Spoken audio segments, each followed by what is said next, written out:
দুনিয়ায় কর্মক্ষেত্রের অভাব নেই। শহরের রাস্তার পাশে যে ছোট্ট রাস্তা থাকে, সেখানেও ছোট্ট একটি বাতির নিচে কিছু জিনিসপত্রের বেচা কেনাও কয়েকটা জীবন বাঁচিয়ে দিচ্ছে। পরিশ্রম করার মানসিকতা না থাকলে কোথাও ঠাঁই হবে না, উপযুক্ত প্রার্থীদের মূল্যায়নই হবে। সেটা কেবল সময়ের ব্যাপার। অনুপযোগী মানুষগুলো একই লাইনে চলে আসাটাও কেবল লাইনটা বড় করে মাত্র, তাদের আটকাতে পারে না। লক্ষ্যটা কেবল সাফল্যের দিকেই থাকা উচিত। জন্মটা যেখানেই হোক, কর্মটা যেন ভালো হয়, সেটাই যেন লক্ষ্য হয়ে দাঁড়ায়। ওয়ার্কশপ খারাপ জায়গায় না, প্রতিটি কর্মকে সম্মান করলে আমাদের এই দুর্দিন দেখতে হবে না। আমি লাখ টাকাতেই চাকরি করব, নতুবা কিছুই করব না। আমাদের এই আত্মঘাতী ভ্রান্ত ধারণা থেকে বেরিয়ে আসতে হবে। কিন্তু আমাদের এটাকে বুঝতে হবে, ভাগ্যের হাতে নিজেকে ছেড়ে না দিয়ে একটু পরিশ্রম করুন। সফলতা একদিন ঠিকই ধরা দিবে। কেননা সফল বিফলতার চাবিটা আপনার হাতেই। বাঙালিরা সত্যিই এক অলস জাতি। আমিও নিশ্চয়ই এর বাইরে নই। যাদের স্বপ্ন আকাশ ছোঁয়া, কিন্তু কাজের বেলায় তার কিছুই নেই। কাল মহাকাল ধরে অলসতার চর্চা করতে করতে এখনই একটা আমাদের অভ্যাসে পরিণত হয়ে গেছে আর মিশে গেছে প্রতিটা রক্তকণিকায়। আর তাদের এই অলসতার প্রায়শ্চিত করেছে আমাদের যুব সমাজ। অনুকরণ প্রিয়তা আজ আমাদের ধ্বংস করে দিল, নামিয়ে দিল সভ্যতার নিম্ন স্তরে। আমরা কথায় বিশ্বাসী হলেও কাজে বিশ্বাসী নই। স্বপ্ন কিংবা ইচ্ছে পূরণে আমাদের যে দীর্ঘসূত্র, সেটা আমাদের আরও এক ধাপ পিছিয়ে দিল। সভ্যতার চরমে ওঠার একমাত্র হাতিয়ার যে পরিশ্রম, এটা আমরাই বুঝি না। কোনো রকম বেঁচে থাকতে পারলেই যেন হলো। আর এই প্রবণতা দিন দিন আমাদের গ্রাস করছে আর ডুবিয়ে দিচ্ছে কিছু সুপ্ত স্বপ্ন, আর বন্ধ করে দিচ্ছে নতুন দিগন্তের পথে সৃষ্টি হওয়া সরু পথটাও। আমাদের প্রয়োজনের পেছনে একটা কারণ দাঁড় করানো যায়।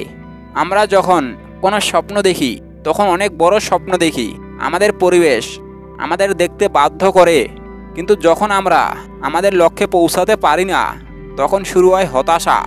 এই হতাশা চারদিক থেকে ঘিরে ফেলে আমাদের, অথচ নিজেদের যোগ্যতা সম্পর্কে একটা বারও জানা হয়নি, প্রশ্ন করা হয়নি আমরা কতটুকু জানি, বা আমাদের জানার পরিধি ঠিক কতটা প্রশস্ত।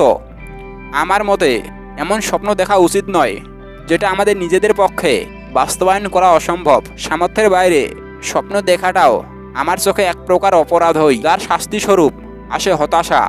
প্রতিদান দিতে হয় নিজেকে আর পরিবারকে। অথচ যে সমাজ আমাদের আকাশ ছোঁয়ার স্বপ্ন দেখিয়েছিল, তারা এখন ধরা ছোঁয়ার বাইরে।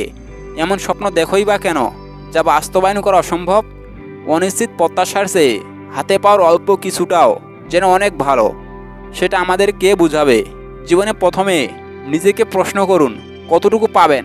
আকাশ ছোঁয়ার স্বপ্ন সবার পূর্ণ হয় না, কখনো হবেও না। আপনি সেই পথে চেয়ে বসে থাকলেও কিছুই হবে না।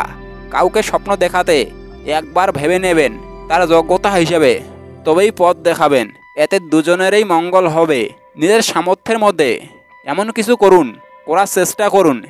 ইনশাআল্লাহ ভালো থাকবেন। হতাশা আপনার ছায়ার মধ্যেও পড়বে না।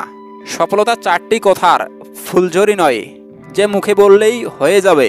সফলতা এমন নয় যে পাহাড় কেটে নদী বানাতে হবে। সফলতা আসলে একটা ব্যক্তিকর্মী বিষয়। তার চেয়েও ব্যতিক্রমী বিষয় হলো আমাদের চিন্তা চেতনা।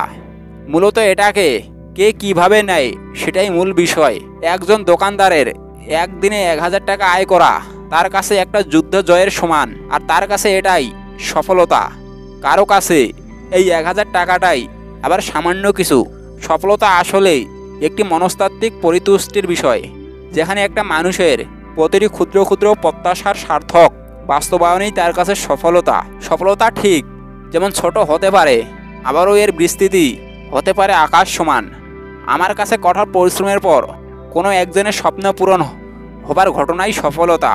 সফলতা মূলত কোনো একটি পরিশ্রমের পরিকল্পনা স্বরূপ, যেখানে প্রত্যাশিত কিছু একটা পাওয়ার জন্য কোনো একজন কলুর বলদের মতো পরিশ্রম করে দিন শেষে তার যথোপযুক্ত প্রাপ্যটা পায়। তার কাছে এটাই তার সফলতা। বারবার অকৃতকার্য হওয়া ছাত্রটির কাছে টেনে টুনে কৃতকার্য হওয়াটাই হলো সফলতা। কিন্তু বর্তমানে মানুষ ভাবে ভিন্ন কিছু। আমাদের স্বপ্ন আকাশ ছোঁয়া, কিন্তু পরিশ্রমের বেলায় কোনো খবর নেই। স্বপ্ন বাস্তবায়নে কোনো কার্যকরী পদক্ষেপ নিতে আমাদের দেখা যায় না, অথচ দিন শেষে এই মানুষগুলো নিজেদের ব্যর্থ বলে জাহির করে। দিনে দিনে ব্যর্থতাও একটা সাধারণ বিষয়ে পরিণত হয়ে গেছে, যেখানে কেউ এই ব্যর্থতার দুর্নাম ঘোষাতে এগিয়ে আসে না। এক পা এগোয় তো দু পায়ে পিছিয়ে যায়। সফলতা অর্জনে যেটুকু ধৈর্য প্রয়োজন সেটুকু আমাদের মধ্যে নেই। অপেক্ষার প্রহর আর কঠোর পরিশ্রমের পর নিজের ধৈর্যের অগ্নি পরীক্ষা কজনই বা দিতে পারে? সফলতা তাদেরই পাওয়া উচিত যারা অন্তত ধৈর্যের পরীক্ষায় অংশগ্রহণে ইতিবাচক মন মানসিকতা রাখে।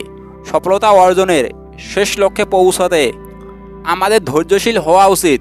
শূন্য থেকে শেষ পর্যন্ত সম্পূর্ণ বিষয়টাকে একাধিকভাবে ভাগ করে একটু একটু করে এগিয়ে গেলেই দিন শেষে সফলতা আমাদের হাতে ধরা দিবে। ধৈর্যবান, মেধাবী এবং পরিশ্রমের সফলতা কেবল সময়ের ব্যাপার মাত্র।